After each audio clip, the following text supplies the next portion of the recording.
गुरुदेव हमने ये तो देख लिया कि इस भागवत सप्ताह से जो है भक्ति ज्ञान वैराग्य की प्राप्ति हो जाती है, परंतु इसके अलावा इससे क्या क्या हो सकता है? के शुद्धंति वदन्तु मह्यम, इसके अलावा कौन से तर सकते हैं ये भी आप कृपया बताइएगा। सूर्य कह रहे हैं ये मानवा पापकृतास्तु सर्वदा सदा दुराचार रता विमार्गः क्रोधातिदग्धा कुटिलस्य कामिना सप्ताह यज्ञेन खलु पुनन्दितिः। पापकृतस्तु सर्वदा, जिसने जीवन में एक भी पुण्य नहीं किया हो, जीवन भर पाप के अलावा दूसरा काम न किया हो, ऐसा पापी भी इससे तर सकता है। भागवत की ऐसी सामर्थ्य है। तो गुरुदेव यदि कोई ऐसा पापी तरता है तो आपके पास कोई ऐसा उदाहरण, कोई ऐसा इतिहास हम सुनना चाहते हैं, हम जानना चाहते हैं कि कैसे कैसे पापी इस कथा से तर सकते हैं। तब गोकर्णोपाख्यान के द्वारा प्राचीन काल में है अत्रते कीर्तयिष्यामः इतिहासं पुरातनं यस्य श्रवणमात्रेण पापहानि प्रजायते। कह रहे हैं एक प्राचीन इतिहास सुना रहे हैं कि तुंगभद्रा नदी के किनारे एक आत्मदेव ब्राह्मण रहा करते थे। ब्राह्मण बड़े ज्ञानी, ध्यानी, तपस्वी, कर्मनिष्ठ, हर प्रकार से परिपूर्ण थे। ब्राह्मण बड़े सीधे साधे भोले वाले थे, परंतु इनकी धर्मपत्नी थोड़ा सा क्रोध स्वभाव की थी। नाम था धुंधली देवी। लोक वार्ता क्रूरः प्रयासो बहुजन विकः सूरा चाग्रह कृतेषु कृपणः कलह प्रिया। जब तक कहीं अड़ोस पड़ोस में दो चार मतभेद न हो जाए तो इनका खाना होता नहीं था। ब्राह्मण बेचारा ये न प्रकार अपने ग्रस्त चला रहे थे, किंतु ब्राह्मण प्राय दुखी थे क्योंकि ब्राह्मण की संतान नहीं थे। एक दिन ब्राह्मण को लगा गृहं त्यक्त्वा वनं गत्वा, ब्राह्मण ने छोड़ा, घर छोड़ करके वन की ओर चल दिए। वन में जाकर के नारायण को भजेंगे, तपस्या करेंगे और भगवान से वरदान मांगेंगे। जैसे वन में गए ब्राह्मण देव तपस्या करने लगे। बहुत दिन बीत गए। एक दिन भगवान ने कृपा की कि ब्राह्मण देव के समर्थ से एक संत आ गए। ब्राह्मण देव जंगल में जाकर के रो रहे थे।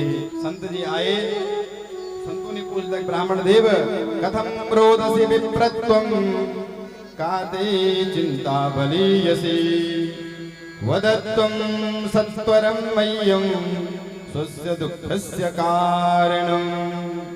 संत ने ब्राह्मण से पूछ लिया कि ब्राह्मण देव कथम रोदसी, आप रो क्यों रहे हैं? ब्राह्मण देव अपने समझ सुना रहे हैं। किं ब्रूहि ऋषि दुःखं पूर्व पापेन संचितः मदीयं पूर्वजातस्तो गवोष्णामुपभुञ्जितः। ब्राह्मण देव कहते हैं ग्रस्त जीवन में लगभग हमें 15 से 20 साल हो गए हैं, परंतु भगवान ना जाने हमसे क्यों नाराज हैं। अभी तक कोई संतान हमारी तो छोड़ो, हमारे घर में यदि गाय भी आती है तो गाय भी बांझ हो जाती है। कोई हम फल लगाते हैं, फल भी वृक्ष भी फल देना बंद कर देता है। संत ने देखा, हमको सोचने कि आप भगवान को रो रहे जंगल में आकर के समझाने का प्रयास किया। महाराज पुत्र से सुख मिले ये संभव नहीं है। हम प्राय उसी को ताकते हैं जो भगवान ने दिया नहीं, जो हमारे पास है नहीं, उसी की ताकत झांकी में लगे रहते हैं। और यूं तो प्रयास करने के बाद, भगवान से प्रार्थना के बाद यदि कोई वस्तु नहीं मिल रही है तो ये मान के चलें कि भगवान की बड़ी कृपा, इसमें भी कृपा छुपी हुई है। ये भाव अगर मन में आ गया तो हम सफल हो गए जीवन में। परंतु ब्राह्मण ने बहुत आग्रह किया संत जी, किस उपाय से? संत ने जो है ध्यान लगा के देखा, मुंचा ज्ञानम प्रजारूपम बलिष्ठः कर्मणो गतिः विवेकम तु समासात्यः त्यज संसार वासनः। हे ब्राह्मण देव, ये संसार वासन, ये मोह जाल, ये माया जाल, इसको त्यागो और हरि का भजन करो। आप सोच रहे पुत्र से सुख मिले, संभव नहीं। परंतु ब्राह्मण ने तो जब बहुत आग्रह किया कि महाराज हमें तो हर हाल में पुत्र चाहिए, यदि पुत्र नहीं मिलेगा और अब आप जैसे संत यदि कृपा कर लें तो कुछ भी संभव है, कुछ भी हो सकता है। संत ने ब्राह्मण को खूब समझाया, लेकिन ब्राह्मण जब नहीं माना, यहाँ तक कह दिया कि यदि आपकी कृपा से, यदि आप कृपा न करो तो प्राणस्त्यजाम त्याग दूंगा और ब्रह्म हत्या और आपको लगेगी। अब संत जी ने देखा ये तो फालतू के हमने जो है ब्रह्मत्य मोल ले ली। अपने रास्ते चल रहे थे, ये ब्राह्मण देव यहाँ मिल गए। तो संत जी ने जब ध्यान लगाया, सप्त जन्मावधि तब पुत्रो नहीं वचन नहीं वचः। संत ने कहा ब्राह्मण देव, आप तो एक जन्म में आपके संतान नहीं है, आप किसलिए रो रहे हैं? हमारी दिव्य दृष्टि से तो ये पता लग रहा है कि आपके एक जन्म या 7 जन्म तक कोई संतान होने वाली नहीं। अब तो ब्राह्मण का दुख 7 गुना और बढ़ गया। ब्राह्मण ने कहा महाराज गुरुवर, यदि आपने कृपा नहीं की तो मैं तो यहीं पर प्राण त्याग दूंगा। जब बड़ा आग्रह किया तब संत हृदय नवनीत समाना, संत के हृदय में दया आ गई और संत ने, भगवान की कृपा के पात्र होते हैं संत, और संत ने किसी पे हाथ रख दिया तो वो चाहे विधाता के जो भाग्य में नहीं है मिल सकते हैं। संतों की कृपा से, ब्राह्मणों की कृपा से, गुरु जी की कृपा से यदि उन्होंने कर दी तो संत ने फिर जो है कहते हैं एक फल निकाला, बोले तो एक मरी जाएगा, इसका मतलब एक फल निकाला और फल निकाल करके ब्राह्मण को दिया। इदम बक्षा पत्न्यात्वम तथा पुत्रो भविष्यति। ये फल ब्राह्मण देव, ये फल आप ले जाओ, अपने पति को पत्नी को खिला देना और भगवान ने चाहा तो आपकी कामना पूर्ण हो जाएगी, आपकी संतान हो जाएगी। अब तो ब्राह्मण देव प्रसन्न हो गए, वह हमारा बड़ी कृपा कर दी, अब मुझे पूरा भरोसा है, अब मेरी संतान हो जाएगी।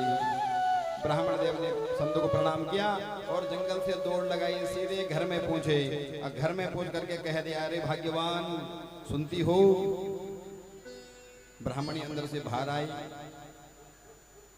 महाराज करे ये फल लाया हूँ। ब्राह्मणी ने तो माथा पकड़ लिया कि महाराज हम तो सोच रहे हैं आपने 9 लाख का हार ले, आप तो ऐसे प्रसन्नता पुलकित, ऐसे उत्साह से ऐसे भरे हुए कि लगता कि मेरे लिए 9 लाख का हार लाए, वो फल लाए। तो ब्राह्मण ने कहा ये देवी, ये कोई साधारण फल नहीं है, ये संत ने दिया है, प्रसादी है और ये आप भक्षण करेंगी तो हमें पूरा भरोसा है कि भगवान की कृपा हम पे भी होगी, हमारी भी संतान होगी, हमारे यहाँ भी किलकारियां गूंजेगी। ब्राह्मण ने देखा संत का फल से भी कोई संतान, रख दिया, लाओ महाराज, ला करके साइड में रख दिया और कहे मैं थोड़ी देर नहा धो पूजा पाजा से निवृत्त हो जाऊंगी और पालूंगी। फिर ब्राह्मण गए पड़ोस में कप मारने, देखो हमारे यहाँ भी भगवान कृपा करेंगे, संतान हमारी भी होगी, उसी से प्रफुल्लित हो रहे हैं। और ब्राह्मणी इधर विचार कर रही है कि संत का दिया हुआ फल, तब तक आ गई पड़ोसन। ब्राह्मण ने तुरंत कह दिया, बहन तू ठीक टाइम पे पधारी हैं। अब देखो हमारे पंडित जी बड़े भोले भाले हैं, जंगल में तपस्या करने गए और कोई संत बाबा बैरागी कोई मिला, इनको अपने एक फल ला कर दिया है। अब कहते हैं ये खाएंगे तो संतान होगी। अब तू बता बहन, क्या फल खाने से संतान होती है? पड़ोसी ने समझाया कि बहन ऐसा ना बोलो, संतों के आशीर्वाद में बड़ी शक्ति होती है, कुछ भी हो सकता है। अच्छा मान ले कोई नहीं होता संतान भी, तो फल पाने में कोई हर्ष तो है नहीं, तू बहन भगवान का नाम लेके पाले, जो होना सो हो जाएगा। अब जो है धुंधली कहती है, बहन ठीक बोलती है, मैं पा लेती हूँ, परंतु एक बात बता बहन, मैंने सुना है कि फल खाने से गर्भ हो गया तो गर्भवती स्त्री कहीं भाग नहीं सकती, तो पड़ोसी ने कहा ये बहुत बड़ी बात थोड़ी नहीं है, तुझे कौन सी कहीं दौड़ में हिस्सा लेना है, मैराथन में जाना है, तू तो फल पा, आराम से घर में रहे। धुंधली ब्राह्मणी कहती है कि बहन दौड़ना तो नहीं है, पर यदि भूकंप आ गया तो, घर में आग लग गई तो। पड़ोसी कहते हैं भगवान क्या उल्टा पुल्टा सोच रही है, तू तो भगवान का नाम लेके पाले। अच्छा बहन आप कहते तो पा लेती हूँ, परंतु मैंने सुना है कि गर्भवती स्त्री ज्यादा खा नहीं सकती, तो बहुत थोड़ा कम खाना। तो कह रहे बहन कम खाऊं मैं तो दुबली पतली हो जाऊंगी। फिर कहते अच्छा बहन तू कहते मैं पा लेती हूँ, पर एक बात और बता दे बहन, मैंने सुना है बोलो विष्णु भगवान की, गजानन भगवान की, कि सुखदेव जी महाराज कितने वर्ष रहे, 12 वर्ष बैठे रहे माँ के गर्भ में। तो बहन मैंने सुना वो 12 वर्ष। तो पड़ोसी कहते हाँ बहन सुना तो मैंने भी है। हे भगवान यदि 12 वर्ष तक मेरे पेट में यदि तो मैं तो फिर तो मेरा तो जीना ही मुश्किल हो जाएगा। पड़ोस ने कहा तू उल्टी पुल्टी बात सोच मत बहन, तू तो फल खा ले। एवं कुतर्क योगेना तद फलम नैव भक्षिता, इस प्रकार कुतर्क करते हुए उसने फल नहीं खाया। पड़ोस तो गई अपने घर में। पड़ोस ने कहा बहन जैसे तेरे मन में आए, जो तेरे मन में है तो ऐसा ही कर। वो तो निकली। अब इधर धुंधली सो विचार कर रही है कि खाऊं या ना खाऊं। तब तक आगे इसकी छोटी बहन, और छोटी बहन बड़ी छोटी। जैसे ही छोटी बहन आई, धुंधली का बहन तो भी ठीक टाइम पर आई है, देखो ये हमारे ब्राह्मण देव ने फल लाया है, और अपनी बहन को सारी कहानी सुना दी। छोटी बहन यही चाहती थी कि इसका कोई बच्चा ना हो, तो मेरी एक संतान ये रख ले। तो छोटी बहन ने कहा बहन तू कहाँ पंडित जी के चक्कर में आती हो, तो एक काम कर ये फल तो गाय को खिला दे, तो मैं गर्भवती हूँ, मेरी संतान होने वाली है, मैं चुप्पे तो संतान तेरे को लाके दे दूंगी, और तू ब्राह्मण देव का संतान हो गई है, पंडित जी को बता देना। अब धुंधली ने कहा बहन तूने तो मेरी सारी समस्या 1 मिनट में हल कर दी, बहन हो तो तेरी जैसी, वाह बहन, बात बन गई। अब इन्होंने ऐसी कुटिल योजना अपनाई, और कहते हैं वो फल खिला दिया गाय को, और धुंधली यूं ही नाटक करने लगी। ब्राह्मण देव आया शाम को कि महारानी पाया, बिल्कुल पा लिया महाराज, बड़ा आनंद, बहुत मीठा था, बड़ा रसीला था, इस प्रकार से तारीफ करते हुए खाई नहीं, और धीरे धीरे करके नाटक करने लगी। हाँ महाराज बड़ा फायदा हो रहा है, बड़ा फायदा हो रहा है। कालांतर में हुआ क्या कि वो धुंधली की बहन का बेटा हुआ, उसने चुपचाप बहन ने धुंधली को लाके दे दिया, और इधर कुछ समय पश्चात गाय का भी बच्चा हो गया। सर्वांग सुंदरम दिव्यम निर्मलम नकाप्रभम। वो बच्चा ऐसा है आधा गाय और आधा नर। विचित्र दृश्य लोगों ने देखा कि गाय ने बच्चा दिया, और इतने में तो जो है समाज में चर्चा, गांव-गांव गली-गली में चर्चा हो गई। भाग्योदयो धुना जातः आत्मदेवस्य पश्यतः धेनवः बालप्रसूतस्तु देवरूपेति कौतुकः। कि भाग्योदय धुना जाता, आत्मदेव की भाग्य की सराहना होने लगी। देखो जब भगवान देता तो छप्पर फाड़ कर दिया, उधर गाय का भी बछड़ा हो गया, इधर इनकी भी 20 साल बाद संतान हुई है। जब भगवान देता इस प्रकार गाय का बच्चा सर्वांग सुंदरम, कान गाय जैसे, बाकी नर जैसा। तो उनका नामकरण ब्राह्मणों को बुला करके नाम का संस्कार हुआ। गाय के बच्चे का नाम रखा है गोकर्ण। और जो बालक हुआ था, जैसे ब्राह्मण देव उनका नामकरण करने जा रहे थे, इतने में धुंधली खड़ी हो गई। धुंधली ने कहा देखो महाराज 9 महीने गर्भ में मैंने रखा, अब नामकरण के लिए आप नामकरण मैं ही करूंगी। तो ब्राह्मण देव ने कहा कोई बात नहीं महाराज, आप नाराज क्यों होती है, आप ही बता दो कोई सा चौका सा नाम। तो धुंधली ने कहा मेरा नाम है धुंधली, और बेटे का नाम होगा मेरे नाम से मिलता जुलता धुंधकारी, यथा नाम तथा गुण। धीरे धीरे समय बीता गया। गोकर्ण जी परम विद्वान भगवत भक्त संत महत के चरणों के अनुरागी, और इधर धुंधकारी महामूर्ख, जिस गली में धुंधकारे जाता लोग दरवाजे बंद कर देते हैं, शराबी, जुहारी, हर प्रकार से कुव्यसनों में रत,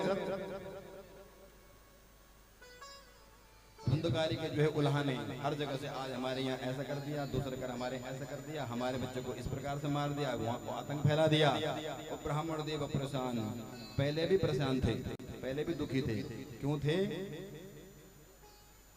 संतान नहीं है, और आज भी पुनः दुखी हो रही है। क्यों? संतान क्यों है? तो यही समस्या कहते हैं हमारी होती है। जब तक हमारे जो भगवान ने हमें दिया है, हमें लगता है 2 कौड़ी का, और जो नहीं है वो लगता है करोड़ों का। जो नहीं है बस उसी को ताकते रहते हैं हम लोग भी। तो कथा का भाव यही है कि भगवान ने जो दिए हैं ही पर्याप्त है। इस भाव में आप रहेंगे तो जीवन में सुखी। और मान लें किसी कामना के लिए, किसी वस्तु के लिए आप प्रयास भी कर रहे हैं, परिश्रम भी कर रहे हैं, तो यदि कभी प्रयास करने के बाद भी कोई कामना पूर्ण नहीं हो रही है तो भगवान की बड़ी कृपा, ये मान के चलें। अब आत्मदेव ब्राह्मण बड़ा दुखी, कुतिष्ठामि को गच्छामि को मे दुःखं व्यपोहयेत्, प्राणस्त्यजामि दुःखेनः हा कष्टं मम संवितः। अब आत्मदेव ब्राह्मण जी कहते हैं, कहाँ जाऊं, क्या करूं, कहाँ अपनी समस्या बताऊं, प्राणस्त्य स्थित, अच्छा कि मरना ही अच्छा है, ये दशा, ये चिंता की लकीरें। गोकुल जी समझ रहे हैं पिताजी की सारी दशाएं कि पिताजी भैया तो रहे, परेशान हैं। किस कारण, क्यों परेशान है? धुंधकारी क्यों हुआ, बेटा क्यों हुआ? गोकुल जी समझाते, पिताजी इस जीवन में जो है मेरा मैं और मोर दौड़ते माया, ये माया है, इस चक्कर में आप मत पड़ो। क्योंकि जिंदगी एक किराए का घर है, जिंदगी एक किराए का घर है, जिंदगी एक किराए का घर है, एक न एक दिन बदलना पड़ेगा, एक न एक दिन बदलना पड़ेगा। ढेर मिट्टी का हर आदमी है, ढेर मिट्टी का हर आदमी है, मरने बाद मरने के होना यही है, बाद मरने के होना यही है। या जमी में तुरबत मिलेगी, या जमी में मिलेगी, चिताओं में जलना पड़ेगा, या चिताओं में जलना पड़ेगा। जिंदगी एक किराए का घर है, जिंदगी एक किराए का घर है, घर से बाहर निकलना पड़ेगा, वो घर से बाहर निकलना पड़ेगा, घर से के बाद होगा सवेरा, रात के बाद होगा सवेरा, वो देखना है अगर दिन सुनहरा, फूलों में रखने से पहले, पाँव फूलों में रखने से पहले, कांटों पे चलना पड़ेगा, तुमको कांटों पे चलना पड़ेगा। जिंदगी एक किराए का घर है, एक न एक दिन बदलना पड़ेगा।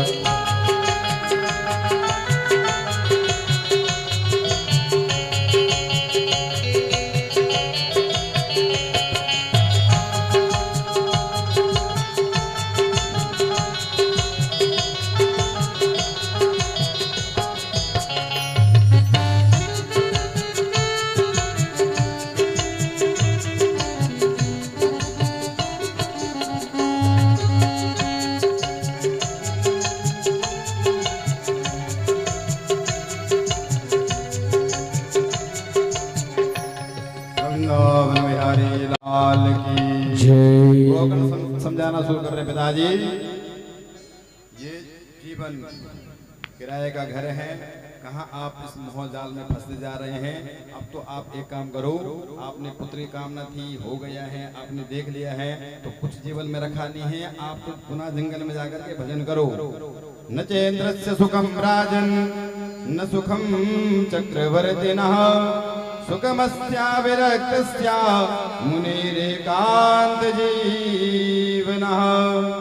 सुखमस्ति विरक्तस्या, जीवन में सुखी वही है जो जिसने भगवान का सहारा ले लिया है, जिसने हर समय हरि शरणम भज गोविंदम।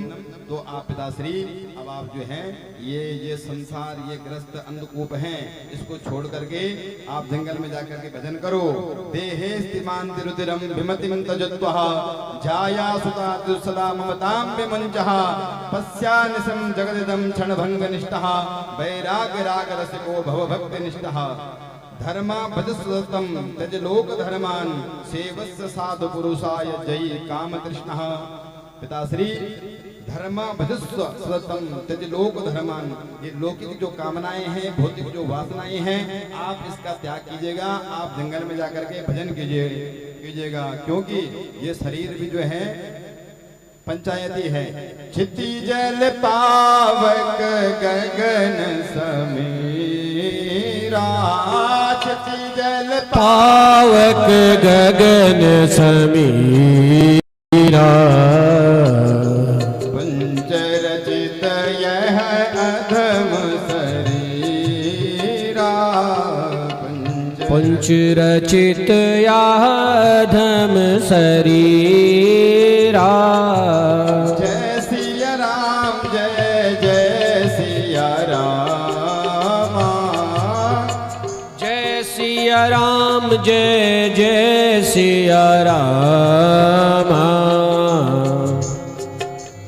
जब जो है गोकर्ण ने पिताजी को हर प्रकार से समझाने का प्रयास किया, अब जो है आत्मदेव ब्राह्मण के मन में बात आ गई। एवं सुतोक्त वसतो विग्रहम विहाया, विचार बना लिया कि अब जो है घर से जाकर के वन में जाकर के भजन करें। और ब्राह्मण देव कहते हैं घर छोड़ करके तपस्या के लिए जंगल में पहुंच गए। इधर धुंधकारी ने माता जी को पकड़ लिया कि अब बता तिजोरी की चाबी कहाँ है। पिताजी आपको सब बता गए होंगे कहाँ कहाँ माल रखा हुआ है। ये सारा तमाशा गोकर्ण जी देख रहे थे। तो गोकर्ण जी तो पहले ही हाथ जोड़ दे, भैया मेरा मन भी जरा भक्ति का हो रहा है, भजन करने को हो रहा है, मैं भी कहीं के साथ निकल जाऊं। गोकर्ण जी निकल पड़े। माता जी जब धुंधकार ने प्रताड़ना शुरू कर दी तो माता ने भी जो है कहते रात को चुपचाप से निकली और अंधेरे में भागते भागते कुएं में जाकर गिर गई। माता जी का प्राणांत हो गया। भैया चले गए तीर्थयात्रा के लिए, पिताजी चले गए तपस्या के लिए। अब बच गए घर में धुंधकारी अकेले। अब तो ये ठाठ से रहने लगा, खूब चोरी डकैतियां करता, यहाँ से वहां से धन लेके आता। और इसने क्या कर दिया, क्या किया, कहते हैं घर में 5 गणिकाओं को ला करके बिठा दिया। चोरी करता, सारा माल उनको देता, खूब लुटाता। एक दिन क्या हुआ, किसी राजा के यहाँ जाकर तो जो है काफी सारा माल मिल गया। अब उन गणिकाओं ने देखा कि माल तो बहुत सारा है, कहीं न कहीं चोरी करके लाया होगा, और यदि हम पकड़ा गया तो दुर्गति हमारी भी होगी।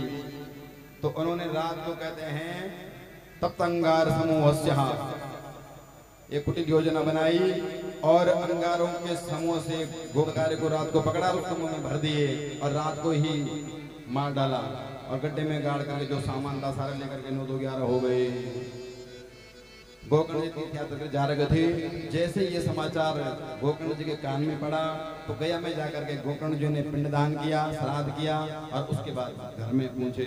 जैसे ही गोकर्ण जी घर में पहुंचते हैं क्या देखते हैं, कभी आंगन में भेड़ का बच्चा दिखाई दे रहा है, तभी भेड़ से भैंसा नजर आ रहा है, तभी भैंसा से बकरी नजर आ रहा है। कहा काशी तुम, भैया कौन? लेकिन प्रेत योनि में धुंधकारी कुछ बोल नहीं पा रहा है। गोकर्ण जी ने जल अभिमंत्रित करके जैसे ही जल का छींटा मारा वैसे ही बोलना प्रारंभ कर दिया। अहम भ्राता त्वदीयोऽस्मि धुंधकारीति नामता स्वकीयेनैव दोषेण ब्रह्मत्वं नासितं मया। अहो बंधु कृपा सिंधु भ्रातर्मामोच मोचनम।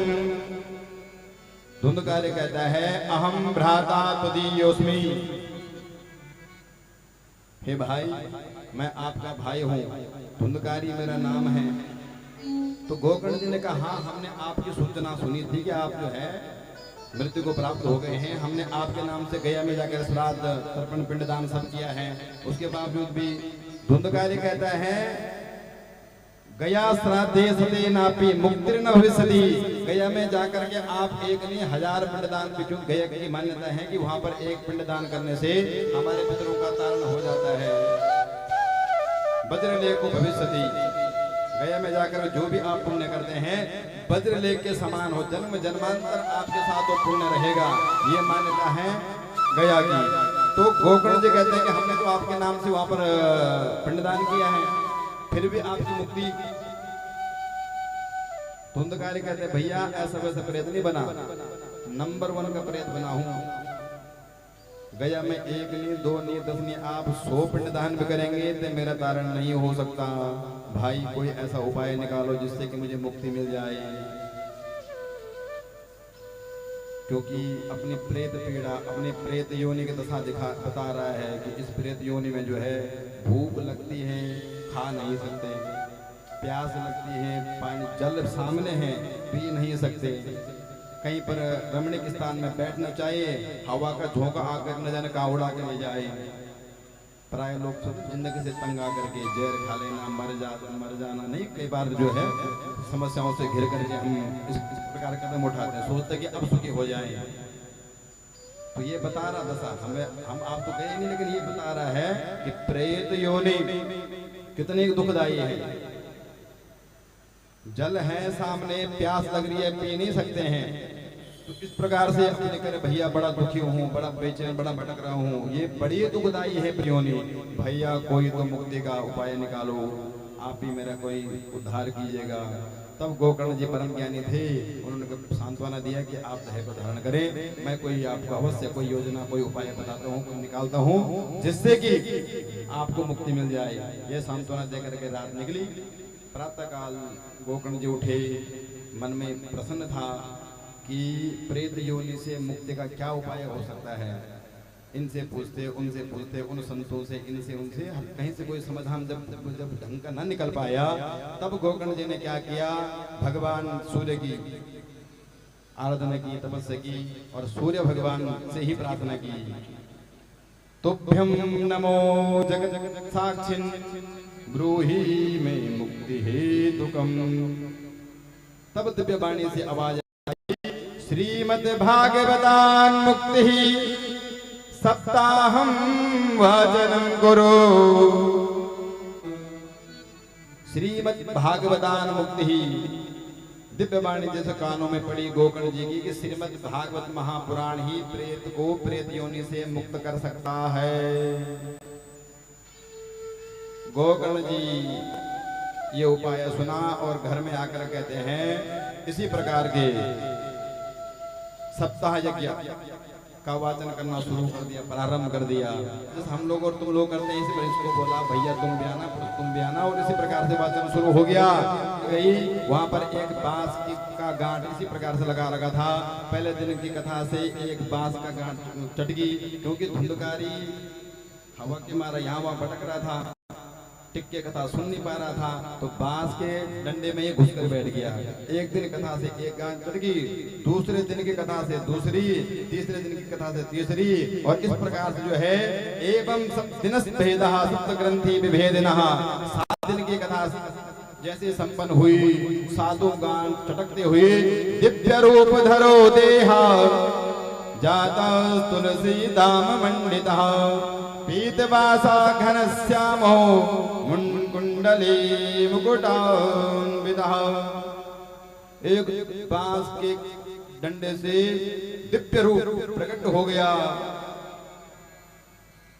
और क्या कहता है, धन्या भागवती वार्ता प्रेत पीड़ा विनाशिनी सप्तामपि तथा धन्यः कृष्ण लोक फल प्रदाः। हे भैया, धन्या मैं धुंधकारी हूँ और इस भागवत सप्ताह से जो है मुझे मुक्ति मिली है। तो धन्या भागवती वार्ता प्रेत पीड़ा विनाशिनी। भाई आप भी धन्य हैं, ये भागवत महापुराण भी धन्य है, जिससे कि मुझ जैसे पापी को, जिसने जीवन में कभी एक बार भी शुभ कर्म नहीं किया, कोई भगवान का नाम नहीं लिया, दान धर्म परोपकार ये किसी प्रवृत्ति में कोई कभी मन लगा ही नहीं, कोई किया ही नहीं, ऐसा नंबर 1 का पापी भी इस श्रीमद् भागवत महापुराण से दिव्य रूप मुझे प्राप्त हुआ और भगवान के पार्षद आकर के उस विमान में धुंधकारी को बिठाया और परम धाम की ओर प्रस्थान धुंधकारी कर गया।